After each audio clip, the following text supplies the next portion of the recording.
지난 주간 우리는 부활의 주일을 지냈습니다. 먼저 생각한 것은 우리 인생에게는 죽음이라는 장벽이 있다는 것.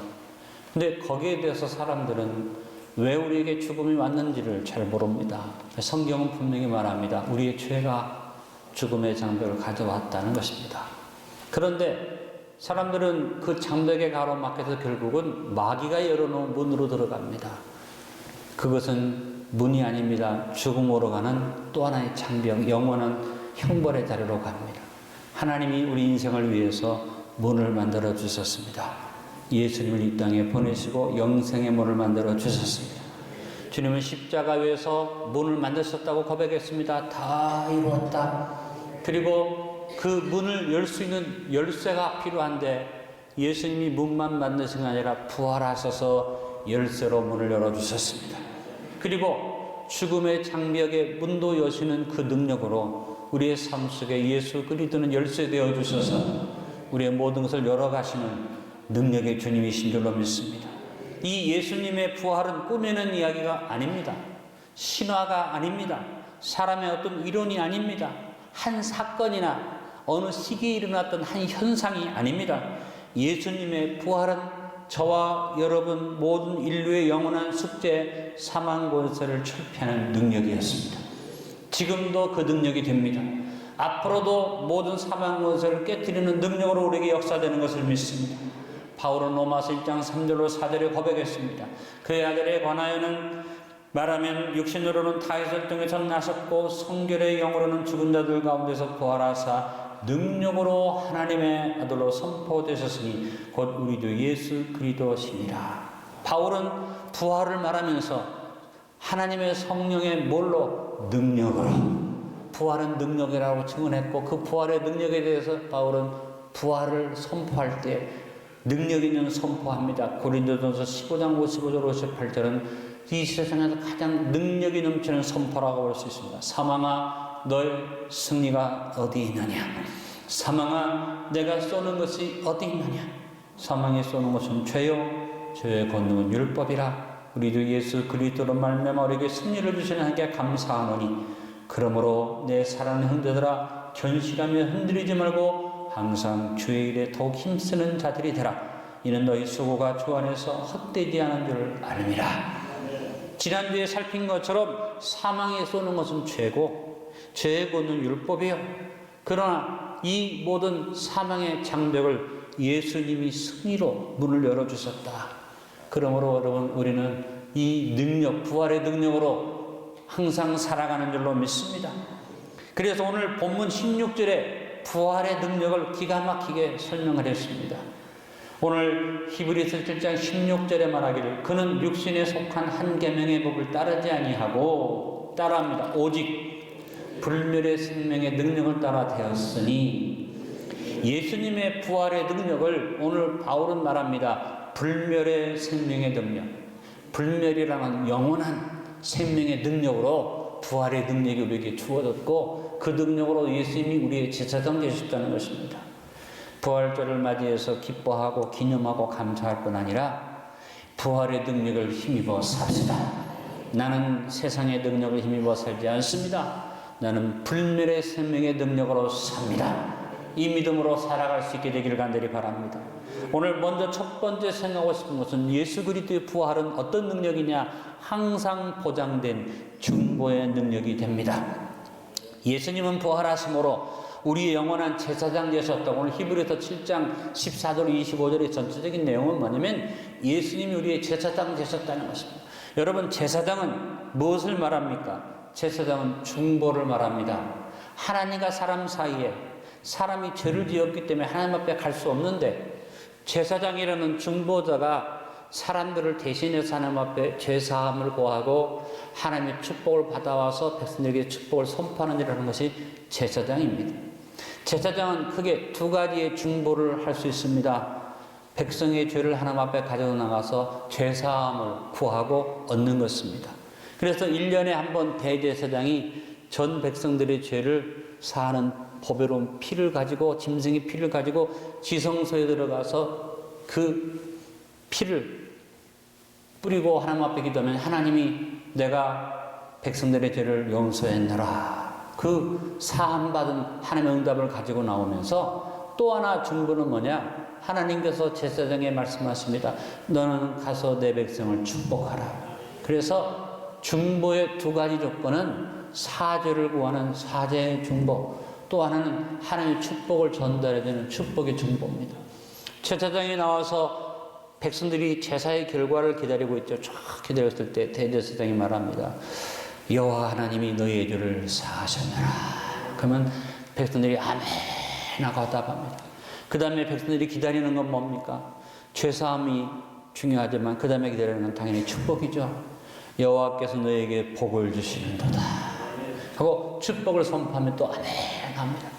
죄사함과 축복의 은혜에 감격해서 그 다음 제사장이 이 하나님의 이 용서해 주시는 은혜와 축복을 우리는 찬양해야 한다.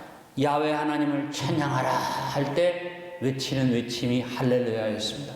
그래서 대제사장이 외칩니다. 할렐루 할렐루 찬양하라. 그런 백성들이 손을 높이 들고 야훼 야훼 외쳤는데 하나님의 이름이 함부로 그 이름을 입에 담을 수 없다. 그래서 이스라엘 사람들이 외를 묵음시키다 보니까 이 뜰 안에는 이제 경건한 유대인 남자들만 제사에 임합니다. 그리고 뜰 밖에 이방인 애들이 막 차서 여인들도 있고 이방인들도 거기 서 있는데 그들이 밖에서 들릴 때는 소리가 어떻게 들리겠어요?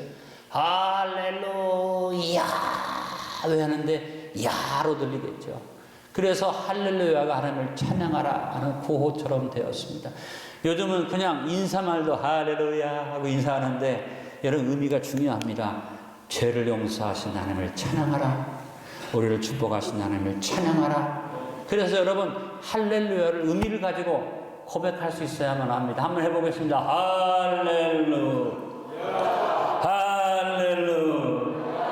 제가 이번에 인도네시아에 가니까 아주 어려운 부분이 뭐냐면 이슬람 국가입니다.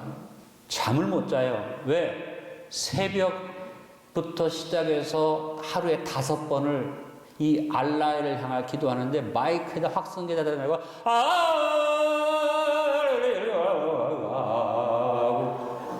잠을 못 자요. 그런데 재밌는 거는 우리 한 목사님이 새벽 5시인가 이슬람 기도가 시작되는데 안 되겠다 싶어가지고 교회를 개척하면서 확성기를 달고 새벽 3시부터 방언 기도를 시작을 합니다.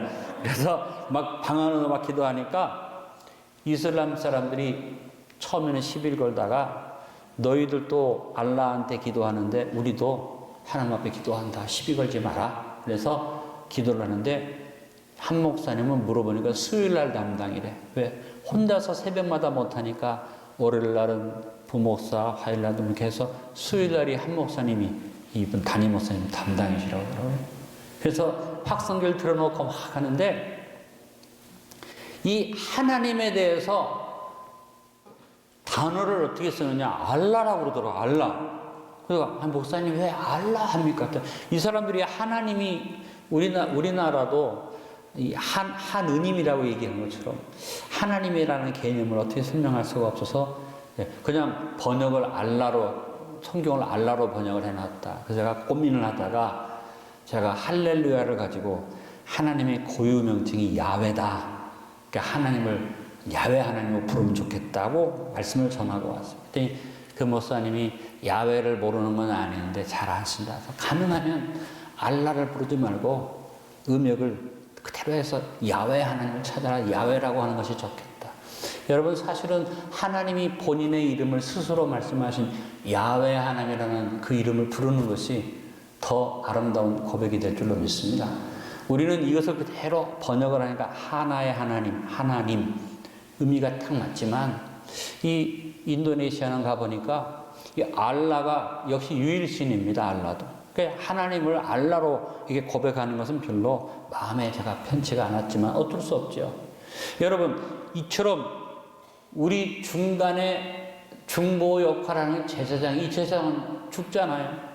그 다음에 사람의 반차를 따라 되는 그래서 제사장은 레위족 속들이 제사장을 내려오는데 대제사장이 정식으로 성전이 이렇게 이루어지면서 대제사장이 세워진 것이 사독이라는 대제사장이 세워지고 그 사독의 집안이 계속 대대로 사독의 후손들이 대제사장 직분을 이어오다가 예수님 당시에 와서는 이 제사장 직분을 돈 주고 사고 팔고 하는 일을 함으로써 이것이 무너지는 비참한 일이 벌어졌지만 예수님이 나중에 우리의 제사장 되시는데 이 예수님 되신 제사장은 오늘 보니까 사람의 반차를 따르지 아니하고 처음에 아브라함을 축복하러 왔던 영원한 하나님의 제사장 살레망 멜기세덱의 반차를 따라서 예수님이 제사장이 되셨다.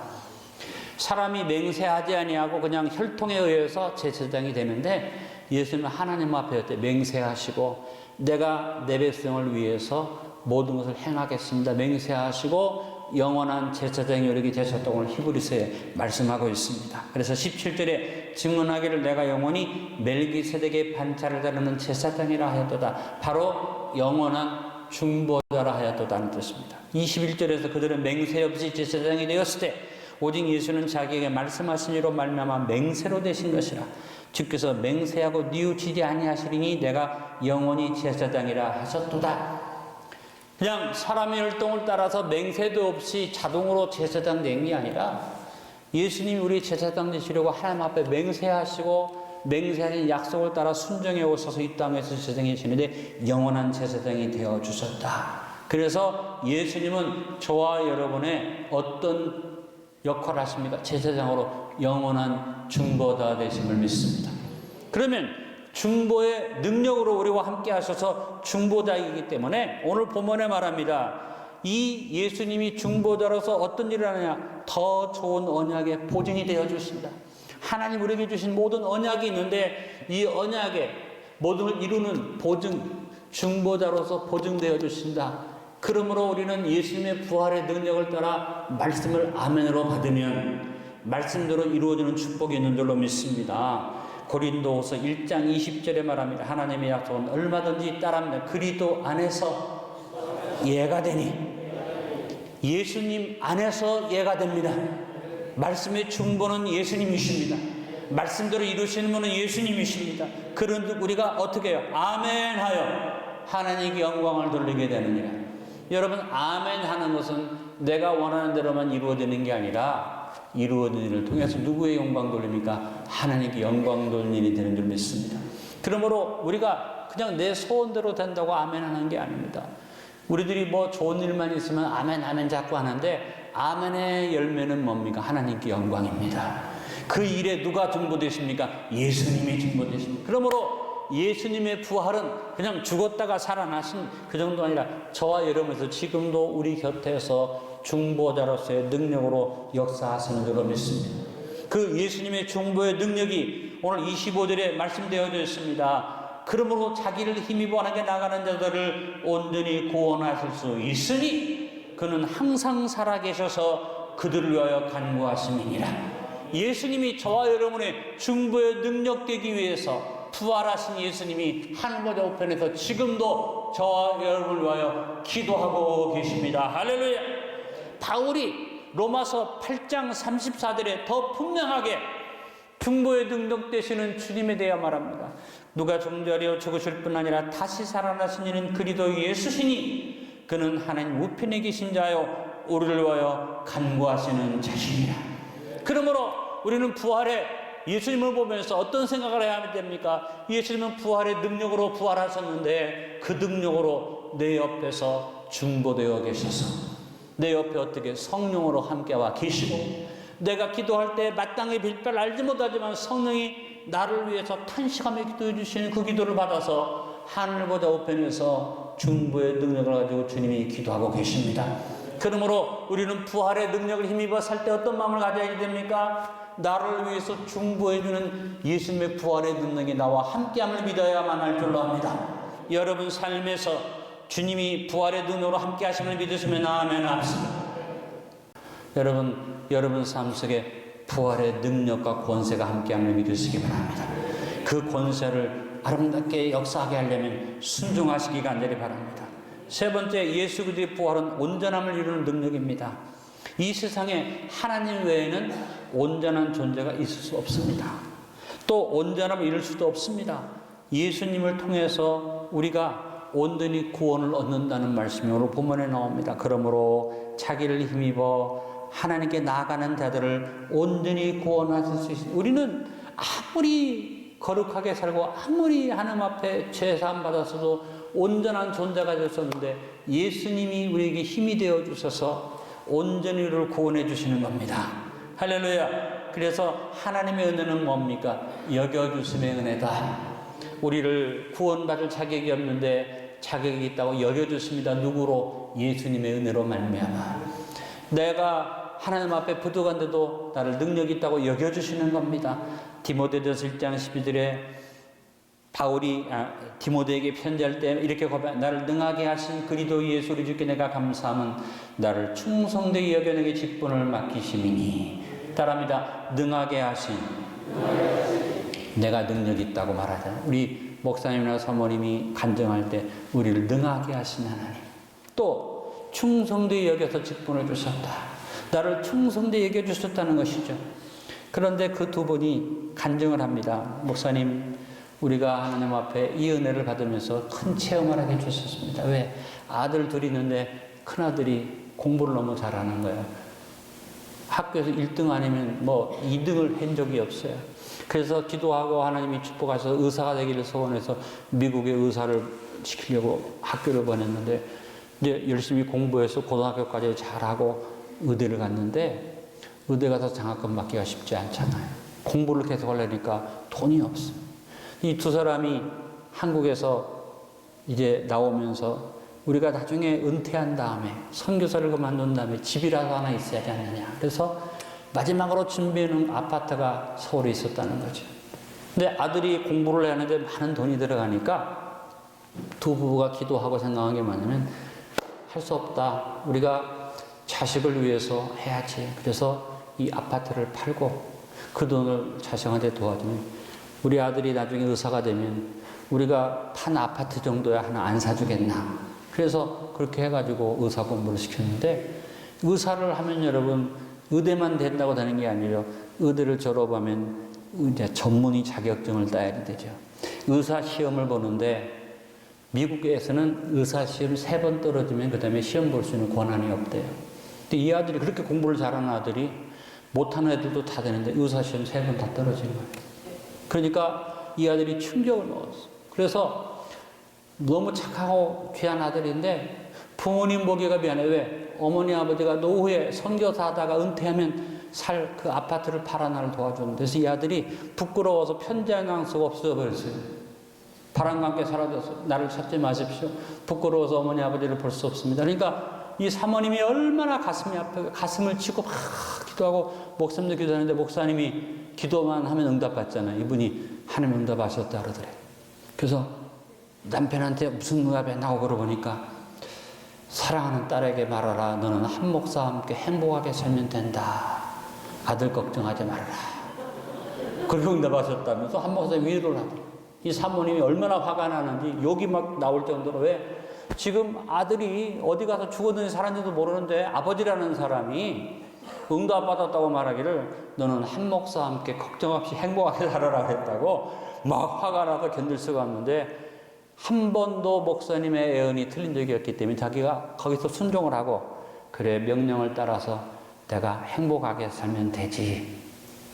그리고 깨달은 게 뭐냐면 아들이 너무 똑똑하게 공부 잘하고 우리가 있는 아파트를 위해서 다 팔아서 대주면 충분히 소원대로 되리라고 생각했는데 우리가 빠진 게 뭐냐? 하나님이 도와주셔야지 온전해질 수 있는 건데. 근데 아들 공부 잘한다. 아파트 팔아서 돈을 댔다. 돈이 부족함이 없다. 그래도 하나님 부족하오니 우리를 도와주 이 기도를 해야 하는데 까먹었다는 거죠. 그래서 자기들이 회개했다는 거예요. 똑똑하고 잘나도 하나님이 도와주지 않으면 의사가 못 되는구나. 그렇게 좋은 학교 보내서 돈을 엄청 내주어도 하나님이 도우심이 없으니까 소용이 없구나. 그래서 깨달은 게 뭐냐면 주님 내가 기뻐할 수 없고 행복할 수 없는데 하나님이 기뻐하고 행복하라고 하셨으니 나에게 기쁨과 행복을 주실 줄로 도와주실 줄로 믿습니다. 그리고 바울의 말이 생각이 났대요. 고린도후서 4장 7절로 10절. 우리가 이 보배를 질그릇에 가졌으니 이는 심히 큰 능력은 하나님께 우리에게 있지 아니하며 알게 하려 함이라. 우리가 사방으로 오겠음을 당하도 쌓이지 아니하며 답답한 일을 당하도 낙심하지 아니하며 박해를 받아도 버림받지 아니하며 거꾸로를 당하도 망하지 아니하고 우리가 항상 예수의 죽음을 몸에 짊어지면 예수의 생명이 또한 우리 몸에 나타나게 하려 함이라. 그래서 아들 때문에 고민이 올 때마다 쌓이지 아니하며 낙심하지 않으며 거꾸로 당하지 않으며 하나님 사람이 똑똑하다고 되는 게 아닌 줄 알았습니다. 돈 있다고 되는 게 아닌 줄 알았습니다. 불쌍히 여겨주십시오. 불쌍히 여겨주셨더니 진짜 하나님이 마음속에 기쁨을 주셔서 아들이 없는 동안에 한 목사님하고 밥도 잘 먹고 또 놀러도 잘 가고 아들을 잊어버리고 살았대. 근데 1년 만에 아들한테 소식이 오고 그 아들이 마음에 작정한 게 뭐냐면 외지에서 공부한다고 자기가 의사한다고 면제받았는데 내가 국민의 한 사람으로 군대에 가겠다. 와서 군대 갔다 오고 많은 나이에 군대 갔다 오고 이제 서울에서 자리를 잡아서 가는데 목사님 우리 아들 결혼만 하면 됩니다. 지금 40이 넘었습니다. 기도해 주십시오. 또 알아요. 혹시 우리 교회다가 중매를 하게 될지. 아무튼 제가 깨달은 건 뭐냐면 똑똑해. 완벽해. 돈도 됐어. 근데 그때 뭐가 필요하냐? 여겨주시옵소서. 긍휼히 여겨주시옵소서. 도와주시옵소서. 하나님이 돕지 않으면 안 돼요. 우리를 온전케 하는 분은 하나님이십니다. 우리의 온전함을 이루어지는 능력은 부활의 능력인 줄로 믿습니다. 그래서 여러분 부활의 능력을 의지하고 믿음으로 승리합시다. 오늘 말씀이 결론을 맺습니다. 예수 그리스도의 부활은 어떤 사건이나 현상이 아닙니다. 예수 그리스도의 부활은 항상 보장된 중보의 능력입니다. 예수 그리스도의 부활은 영원한 능력과 함께하는 권세가 됩니다.